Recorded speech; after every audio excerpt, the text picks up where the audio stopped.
என் மருமக அமுதா சாப்பிடாம நான் சாப்பிட மாட்டேன். அவதான் தப்பா ஏதோ யோசிச்சுக்கிட்டு பிடிவாதமா இருக்கான்னா எடுத்து சொல்லி புரிய வைக்க வேண்டிய நீயே அவ கூட சேர்ந்து உண்ணாவிரதம் இருக்க. இருங்க, நல்லா இருங்க. உங்களுக்காக எங்க வயிற்றெல்லாம் பட்டினி ஓட முடியாது. பவானி, நீ வாத்தா சாப்பிடலாம். இவ எதுக்கு இப்படி பண்ணிட்டு இருக்கா? அப்படி என்ன கல்யாணம் பண்றதுல அவளுக்கு என்னதான் சந்தோஷமோ? அப்படி இவ்ளோ அவசரமா பிடிக்காத எனக்கு கல்யாணம் பண்ணியே ஆகணும்னு தேவையில்லாம வீம்பு பிடிச்சிட்டு இருக்கா. அவ மட்டும்தான் பிடிவாதமா இருப்பாளா? நானும் பிடிவாதமா இருப்பேன். அவளுக்கு இருக்கிற அதே வைராகியத்தோட எனக்கு அதிகமாவே இருக்கு. நான்லாம் சாப்பிட போறதே இல்ல. அவ என்னைக்கு இந்த கல்யாணத்தை நிறுத்த ரெடி ஆகுறாளோ அப்பதான் நான் சாப்பிடுவேன். அவகிட்ட சொல்லிடுங்க. அக்காவும் தங்கச்சியும் பிடிவாதத்துல ஒரே மாதிரித்தே இருக்காளுங்க. அந்த ஒத்த பிள்ளையால மொத்த குடும்பம் பட்டினி கிடக்குது. அவங்க கிடக்குறாங்க. டே மாப்பிள, நீ வாடா சாப்பிடலாம். கழுதைய வீம்பு விட்டு பட்டினி கிடக்குதுங்க.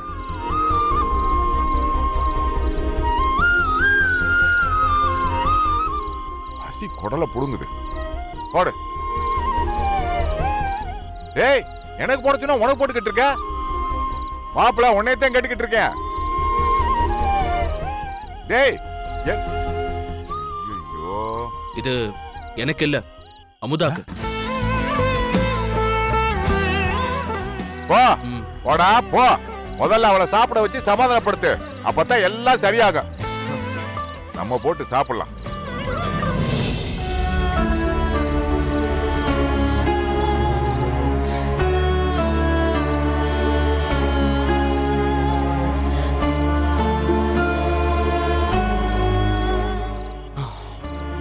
அமுதா, முதல்ல நீ சாப்பிடு. கோவத்துல வயித்த காய போடாத. நீ சாப்பிடாம கீழே எல்லாரும் பட்னியா இருக்காங்க. இந்த சாப்பிடு. எனக்காக நீங்க யாரும் கவலைப்பட்டு பட்னியாலாம் இருக்க வேண்டாம். நீங்க முதல்ல சாப்பிடுங்க. நான் வரல. எதுக்கு அமுதா இப்படி பண்ற? நீ அடம் பிடிக்கிற ஆளே இல்லையே. பார்க்க இதெல்லாம் ரொம்ப புதுசா இருக்கு. உங்களுக்கே தெரியுது இல்ல நான் இப்படி எல்லாம் பண்றவ இல்லன்னு. இருந்தும் நான் இப்படி நடந்துக்கிறேன்னா அதுல ஒரு அர்த்தம் இருக்கும்னு நீங்க நம்பணும்ல. அந்த நம்பிக்கை ஏன் இல்ல உங்களுக்கு? முதல்ல நீங்க என்ன ஏமாத்திட்டீங்க. நானா? நான் உன்னை ஏமாத்தினா? நேத்து நீங்க என்னன்னு எனக்கு சத்தியம் பண்ணிய? நான் என்ன சொன்னாலும் கேட்பேன், மறுத்து பேச மாட்டேன்னு ஏன் மேல சத்தியம் பண்ணியல?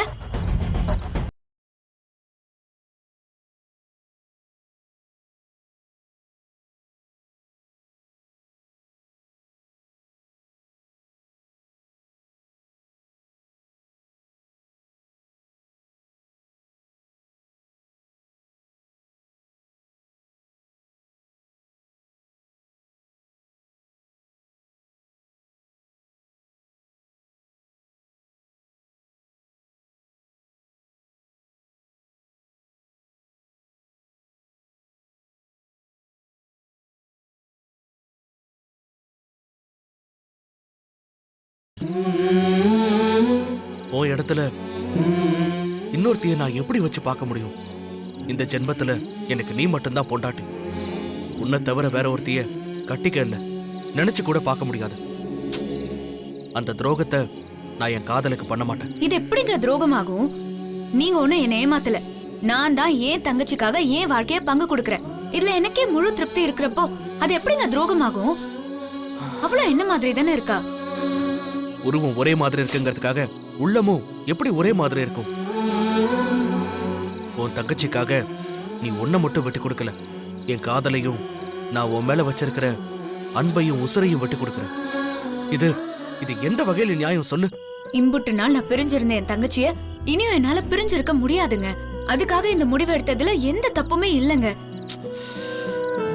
இங்க பாருங்க, என்ன நீங்க உண்மையாவே மதிக்கிறதா இருந்தா, என் மேல உண்மையாவே நீங்க உசுரா இருக்கிறதா இருந்தா இதுக்கு நீங்க சம்மதிக்கணும். உன்னோட முட்டாள்தனமான முடிவுக்கு என்னால சம்மதம் சொல்ல முடியாது.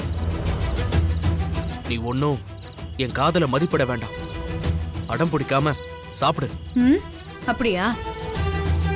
இதான் நீங்க என் உணர்வுக்கு கொடுக்கற மதிப்பா? இதான் நீங்க என் சத்தியத்துக்கு கொடுக்கற மதிப்பு இல்ல? சரிங்க, சாப்பிடுறேன். இது இல்ல, இது இத சாப்பிட்டு நான் ஒரே அடியா மேல போயிடுறேன். அப்பவாவது நீங்க என் தங்கச்சியை கட்டிப்பீயல.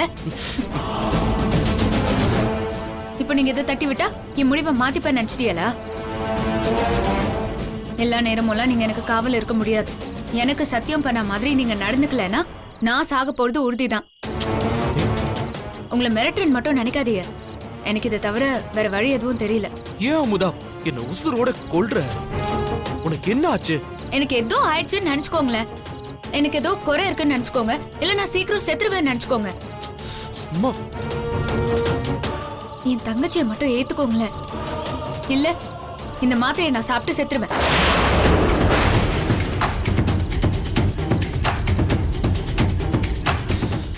எனக்கு என்ன சொல்றதுனே தெரியல. நீ என் உசுரு அமுதா. நான் போக விட மாட்டேன். நீ பெரிய முட்டாள்தனம் பண்ற, அதை மட்டும் புரிஞ்சுக்க.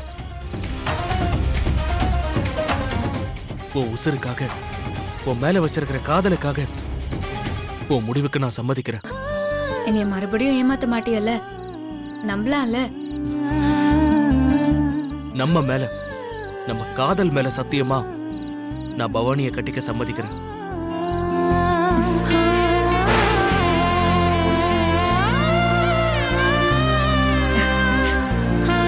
இது போதுங்க.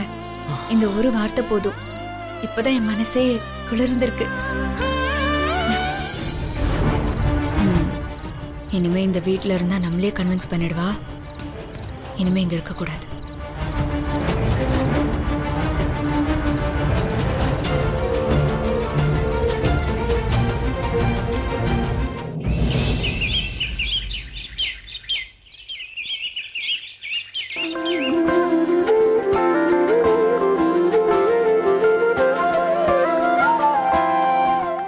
இந்தாங்க அத்தை. உங்களுக்கு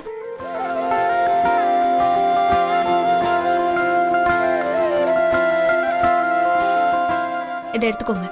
நான் வந்துடுறேன். பவானி காஃபி.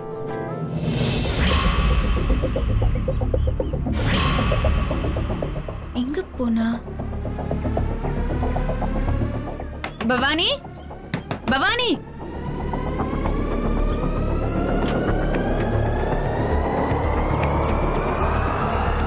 எங்க போனா?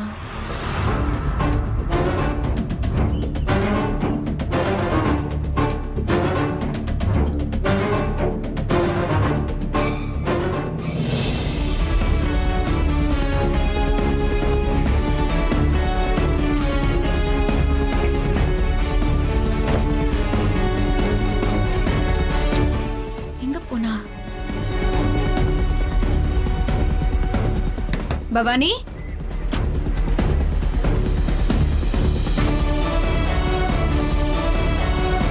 இங்கேயும் காணுமே.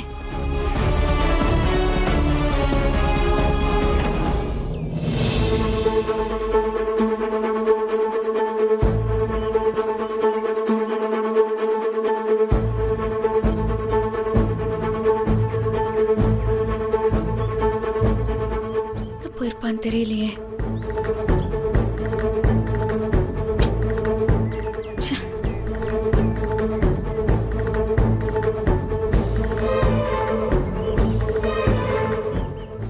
பவானிய பாத்தியலா?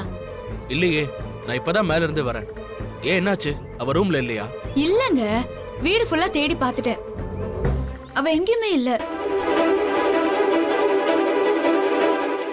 சித்தப்பா, அத்தை, நீங்க அவளை காலையில பாத்தீங்களா?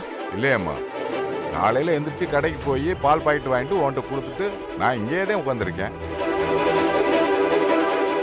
நானும் எழுந்திருச்சு இப்பதான் வந்தேன். பவானிய பாக்கலையேம்மா.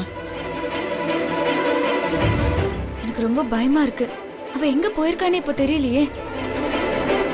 நீ ஒன்னும் பயப்படாத. எங்க போயிருக்க போறா? இங்கதான் பக்கத்துல எங்கேயாவது போயிருப்பா.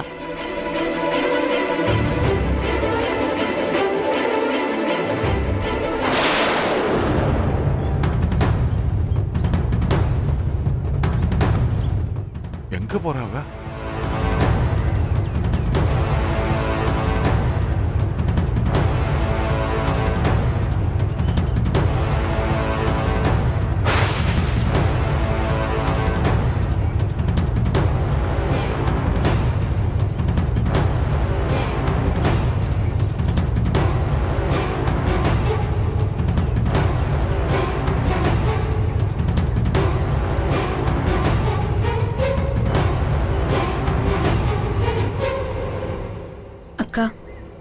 முதல்ல என்ன மன்னிச்சிரு.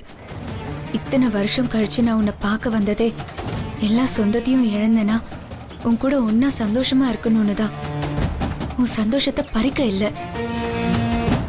நீயும் மாமாவும் சந்தோஷமா இருக்கணும். உன் வாழ்க்கைய பங்கு போட எனக்கு விருப்பம் இல்ல. நான் இந்த வீட்ல இருந்தா என்னையும் நீ கல்யாணத்துக்கு ஒத்துக்க வச்சிருவ. அதனால நான் உன் கண்ணில் படாம எங்கேயோ தூரமா போறேன். நான் நிச்சயமா திரும்பி வரமாட்டேன். என்னை தேடி அலையாத. இப்படி ஒரு தங்கச்சி உனக்கு இல்லைன்னு நினைச்சு நீ பழைய மாதிரி மாமாவோட சந்தோஷமா இரு. இந்த ஜென்மத்துலதான் எனக்கு உன் பக்கத்துல இருந்து வாழ கொடுத்து வைக்கல. அடுத்த ஜென்மத்துல நாம திரும்பவும் அக்கா தங்கச்சியா ஒன்னா பொறுக்கணும், சேர்ந்து வாழணும்.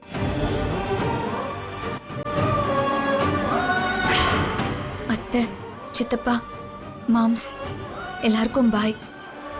உங்க பாசத்தை எல்லாம் என்னால முழுசா அனுபவிக்க முடியல. நான் போறேன். என்ன மன்னிச்சிருக்கா? என்னம்மா என்ன அழுகுறா? அமுதாமா, அமுதாமா ஏன் அழுவுற? எதுக்கு அழுவுற? ஏய்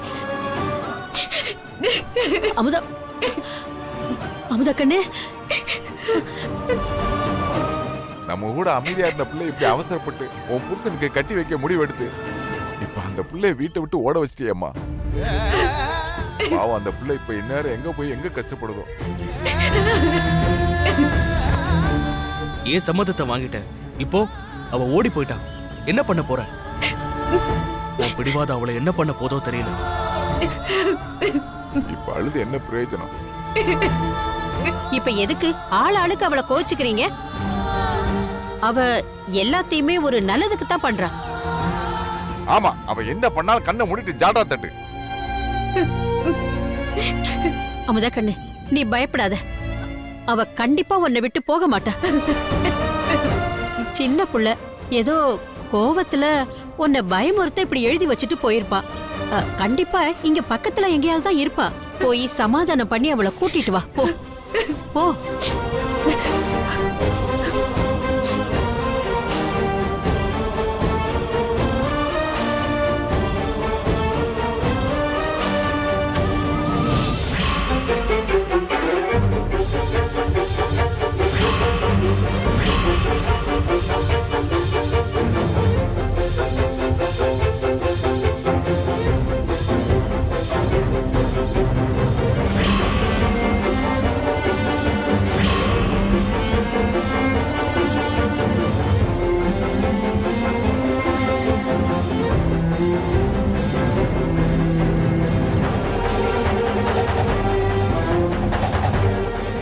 எவ்வளோப்பா இந்த காய்? 40 ரூபா சார். தண்ணி இருக்கும்ல? தண்ணி ஃபுல்லாக இருக்கு சார். அண்ணே, ஆ, எனக்கு ஒரு தங்கச்சி இருக்கா. அவ பாக்குறதுக்கு என்ன மாதிரியே இருப்பா. பாத்தீங்களா? இந்த பக்கம் போனா பாக்கலையா? சரி, ஓகேண்ணா, பரவாயில்ல. நான் இளநீ குடிச்சிருந்தேன், கவனிக்கலமா. சரிம்மா.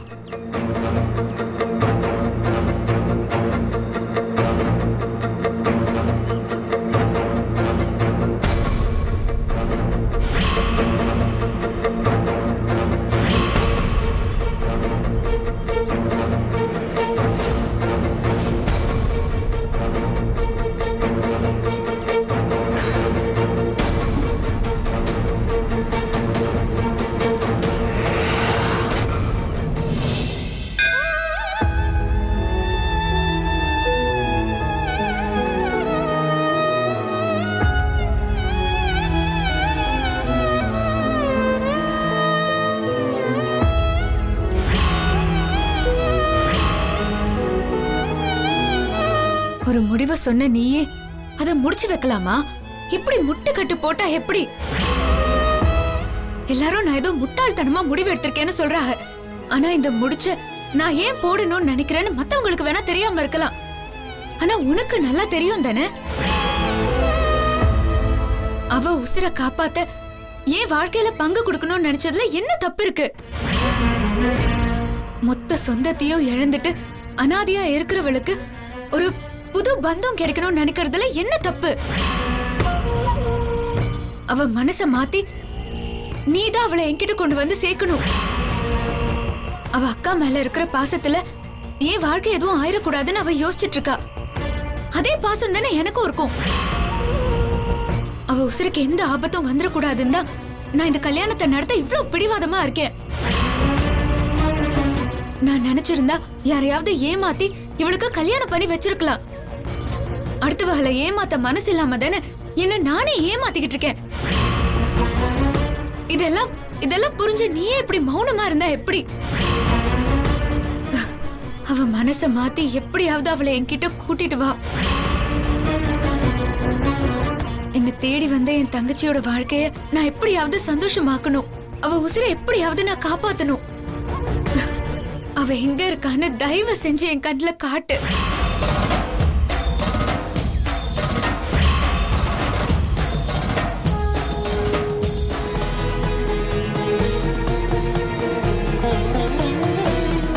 எல்லாத்தையும் இழந்த எனக்கு அக்கான்னு ஒருத்தர் இருக்கான்னு ரொம்ப சந்தோஷமா இருந்தேன். ஆனா அவ என்னடா அண்ணா தான் சந்தோஷத்தை தியாகம் பண்ணிட்டு எனக்கு கல்யாணம் பண்ணி வைக்கணும்னு நினைக்கிறா. இந்த முட்டாள்தனத்தை என்னால அவளுக்கு புரிய வைக்கவும் முடியல. கடவுளே, நீதான் அவ மனச மாத்தி அவ நினைக்கிறது தப்புன்னு புரிய வைக்கணும். மாமாவை எப்படியோ மிரட்டி சம்மதம் வாங்கிட்டா. வீட்ல இருந்தா என்னையும் எப்படியாவது சமாதானப்படுத்தி கல்யாணத்துக்கு ஒத்துக்க வச்சிருவா. அதான் நான் அவளை விட்டு வந்துட்டேன். என் அக்காவை விட்டு போகவும் எனக்கு மனசு இல்ல. ஆனா அங்க இருந்தா அவ வாழ்க்கைக்கு நானே பிரச்சனை ஆயிடுவனோன்னு எனக்கு பயமா இருக்கு. இப்ப எனக்கு வேற வழியே தெரியல. பழனியால வேற அவ உசுருக்கு ஆபத்து இருக்கு. அதுல இருந்து வேற அவளை காப்பாத்தணும். ஆனா பக்கத்துல இருந்தா என்னாலேயே அவ வாழ்க்கை பலியாயிருமோன்னு பயமா இருக்கே. என்னதான் பண்றது? எப்படியாவது அவ மனசுல இருக்கிற தப்பான எண்ணத்தை நீதான் கலைக்கணும்.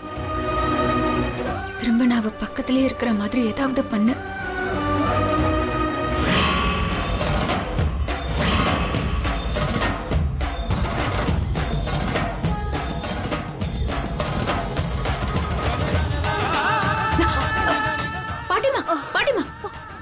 கேர்ஃபுல். மாத்து வர மாட்டீங்களா? நிதானமா வர வேண்டியதானே. என்னாச்சு? தலைவலிக்குதா? இது பவானியோட குரல். வாங்க வந்து உட்காருங்களா? ஐயோ அம்மா, நல்ல வேளை எனக்கு எதுவும் ஆகல. நீ மட்டும் பிடிக்கலன்னா நான் கீழே விழுந்து எனக்கு ஏதாவது ஆயிருக்கும். நல்லா இருக்கிறப்பவே பிள்ளைங்க எங்களை கவனிக்க மாட்டாங்க. இதுல கை காலில் ஏதாவது அடிபட்டுடுச்சுன்னா அவ்வளவுதான்மா. உங்களுக்கு எதுவும் ஆகாது. நீங்க பாத்து பத்திரமா போங்க. ரொம்ப ரொம்ப நன்றிம்மா. வரேம்மா.